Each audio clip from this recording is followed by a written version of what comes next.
Hi, it's Doug. You ever seen a lemonade stand before? When a kid wants to make some money, it's the obvious thing to do. A hot summer day, something cold and refreshing that people want to buy. A lemonade stand is a great idea, but you get to thinking about it. What's colder and even more popular than lemonade? Ice cream. That's the ticket. Make ice cream. You're going to get people lining down the block to buy it. It'll be great. Okay, so you got to offer at least two flavors, right? Chocolate and vanilla. So you head to the grocery store to buy the ingredients. Now, for the chocolate flavoring, you know that you can buy chocolate syrup. It comes in a big bottle, and it's not too expensive, so that's done. For the vanilla flavoring, though, you're not so sure. What do you use to make something taste vanilla flavored?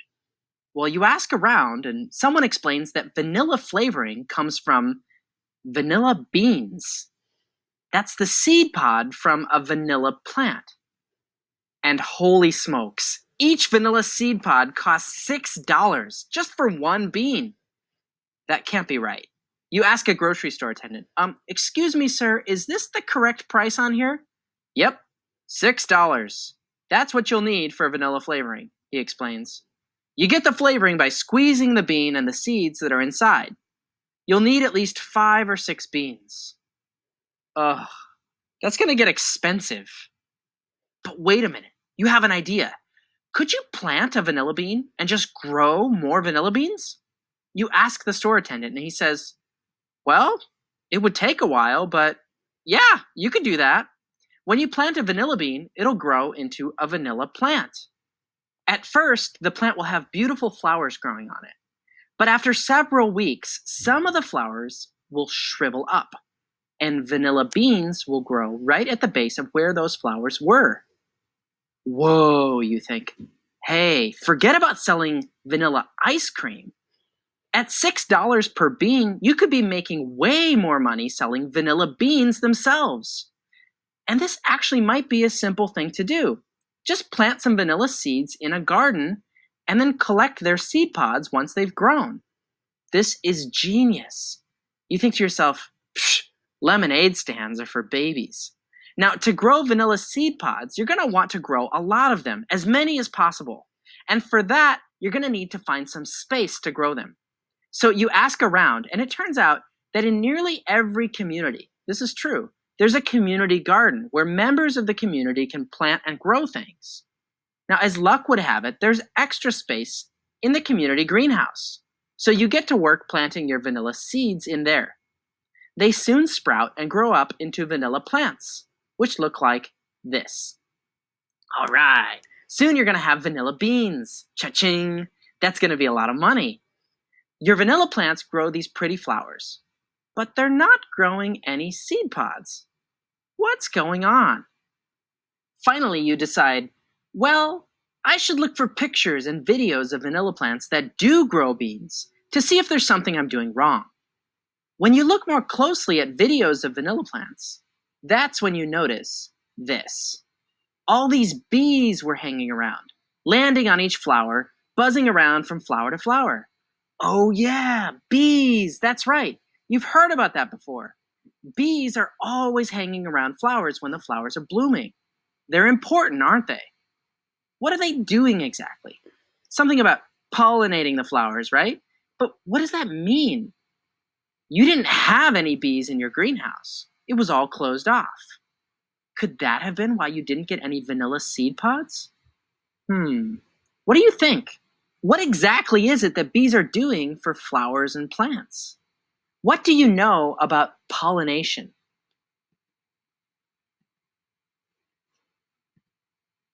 When we talk about vanilla beans or seed pods, it's important to keep in mind what this part of the plant is. Inside of a seed pod are the plant's seeds, and the seeds of any plant are just like babies. They're plant babies. It sounds funny to say it that way. We don't often put the word plant and baby next to each other. But seeds really are plant babies. Once the seeds are planted, they'll grow up into adult plants. So again, your vanilla plants, they grew well and they grew flowers. But as you learned, the flowers are supposed to eventually shrivel up and become vanilla seed pods. That never happened. Watching the video of vanilla plants in the wild, you were reminded that bees are somehow important. In the wild, flowers bloom. Bees are attracted to them, and eventually the flowers turn into seed pods. It's almost as if the bees perform some kind of magic on the flower, and that turns the flower into seed pods. What is it that bees do? Well, notice how it's the center of a flower that the bee is interested in. It crawls down in there. That bee is in there for a few seconds, and then it comes back up and flies away. When a bee does this, it comes out all covered in this yellow powder. Do you see that? This yellow powder is what we call pollen. Notice that the reason the bees are getting covered in pollen is because as they climb down onto the center part of the flower has all these pollen dusters surrounding the center. You see the yellow pollen at the tops? The bees bump into those pollen dusters in order to get to where they're going. So the bees wind up getting really coated in pollen. There's a second part of the flower center to notice, and that's this thing right here in the middle, sticking up above the pollen dusters. It's this knob-like thing. Now, if you touch the end of this knob, you'll feel that it's sticky. It doesn't matter what kind of flower you have. If you look at the middle of any flower, there's always a knob-like thing that's poking above the pollen dusters, and it feels very sticky to the touch. Scientists call this sticky knob the stigma. It might be helpful for us to remember it as the sticky stigma. So as bees are flying in and out of a flower, not only are they getting covered in pollen from the pollen dusters, but they're occasionally bumping into the sticky stigma. And so some of that pollen gets stuck to the stigma. Scientists noticed all this and wondered if maybe that's the reason that flowers will drop their petals and then a seed pod will begin to form. Is there something important about pollen getting stuck to the sticky stigma? One scientist got curious and did an experiment in a greenhouse, taking some pollen from one flower and going around and dusting the sticky stigmas himself, instead of having bees do it. Sure enough, now the flowers dropped their petals and seed pods grew. So in order for seed pods to grow, there's an important process involved. The sticky stigma in the center of the flower needs to get pollen on it. This process of pollen needing to get on the sticky stigma in order for seeds to form, scientists named it pollination. Take a moment now. See if you can spot these two important flower parts, the pollen dusters and the sticky stigma, on some different kinds of flowers, like flowers you might find where you live. So here we have our pollen dusters, and here we have the stigma. Right here, you'll see the pollen dusters, and then here's your stigma. And again, we have our pollen dusters, and then our stigma.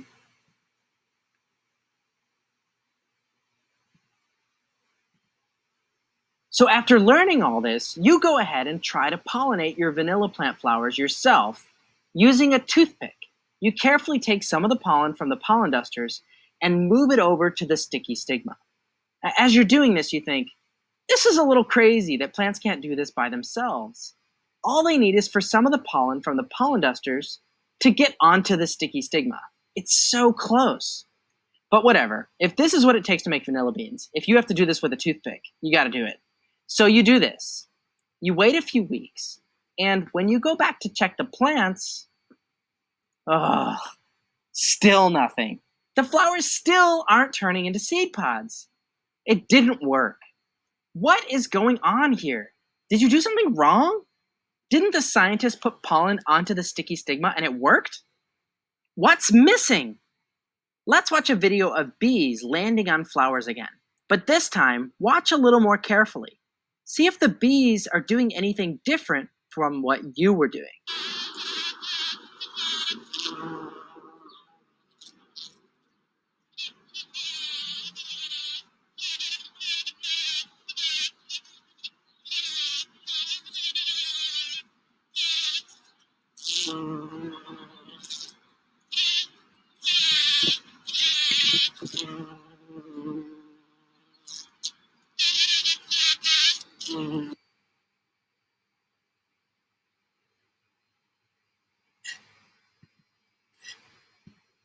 So you know that a flower needs pollen on its sticky stigma in order for its seeds to develop. But when you moved pollen from a pollen duster to a stigma like this, it didn't work. Why not? Well, did you notice a clue in the video you watched? You already know that bees are interested in the center part of the flower. They're doing something in there. But did you notice anything else in this video? There was a clue, an important detail which you hadn't noticed earlier, right here. In this video of a bee, you could really notice the bee is flying from flower to flower to flower.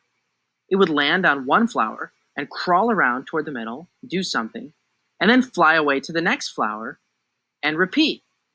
This clue hadn't been obvious the first time. The pollen a plant needs on its stigma can't come from its own pollen dusters. Or in other words, a flower can't pollinate itself. It needs pollen from a different flower to create seeds. For example, for this lily to form a seed pod, its sticky stigma has to get dusted with pollen from another lily over here, or one down the street. This even makes a little sense if you think about it. Remember that plant seeds are baby plants. Well, just like animals, for a plant to have a baby, there needs to be two parents, a mother and father. In order for seeds to form, one plant has to get pollen on it from a separate plant. So there are two parent plants involved, just like a mother and father. This means that with your vanilla flowers, it won't work to use pollen from each flower's own pollen dusters. You won't get seed pods this way. On each flower's stigma, you have to get pollen from a different vanilla plant, say one that's over here on the other end of the greenhouse. There need to be two parents. Now, how does a plant do this? That's easy, right? The plant just gets up and walks over to the other plant, and they trade pollen. No, of course they can't do that. Plants can't walk. So that's why bees are involved, you see? Bees, unlike plants, can move around from flower to flower. So that's why it's such an important clue to notice the bee flying from flower to flower. And in the earlier example, the scientist had used pollen from one flower and walked around the greenhouse, pollinating different flowers. So now that you know this, it's time to solve your vanilla bean problem. What do you need to do in order to get the seed pods to finally grow?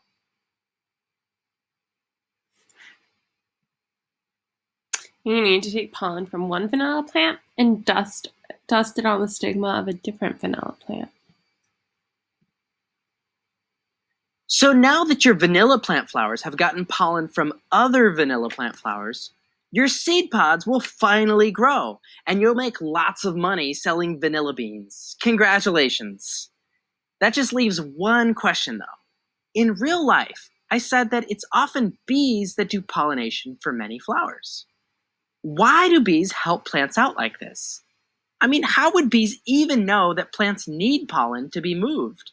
Are bees just somehow geniuses who study plants and want to be really helpful to them? Here, I can see you're having trouble forming seed pods. Let me help. No. There's a much simpler explanation, and the clue is what those bees are doing when they land on the flower.